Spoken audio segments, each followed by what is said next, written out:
Hello বন্ধুরা, কেমন আছো তোমরা সবাই? তো এখন আমি রেডি হয়ে গেছি প্রিয়ার বিয়ের রিসেপশনে যাব বলে। খুব এক্সাইটেড ছিলাম, কিন্তু এত দূর রাস্তায় যেতে যেতে খিদেই পেয়ে গেছিলো, তো একটা চিকেন রোল খেয়ে নিলাম। আর এদিকে দেখো, দুর্গাপুর ব্যারেজের নিচ দিয়ে আমরা পেরিয়ে যাচ্ছি, মানে দারুণ একটা এক্সপিরিয়েন্স, কারণ ব্যারেজের রাস্তায় কাজ হচ্ছে এখন। অনেকটা রাস্তা জার্নি করার পরে অবশেষে আমরা পৌঁছালাম। আর এখানে গিয়েই দেখি প্রথমে ব্রাইড আর গ্রুমকে সবাই মিলে ঘিরে ধরে আছে। আর ওকে তো খুব সুন্দর লাগছিল, দুজনকেই খুব ভালো লাগছিল। ওখান থেকে আমরা একটু ফটো সেশন করে নিলাম, তারপর সোজা বেরিয়ে এখন রাস্তার দিকে একটু ঘুরছিলাম, কারণ প্রচণ্ড গরম ছিল। তারপর স্টল থেকে নিয়ে নিলাম আইসক্রিম খাওয়া হয়ে গেলে চলে এলাম সোজা ডিনারটা করতে।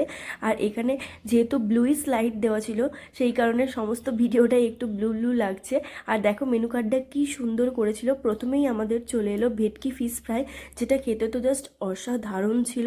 তারপরে আমরা চলে এলাম চানা মশলা আর নানে, এটাও খুব সুন্দর ছিল। তারপর যা যা খাবার ছিল মোটামুটি কমপ্লিট করে আমরা চলে এলাম আবার একটু বাইরের দিকে। এসে পরে সবাই মিলে আমরা একটু আবার ফটো সেশন করে নিলাম।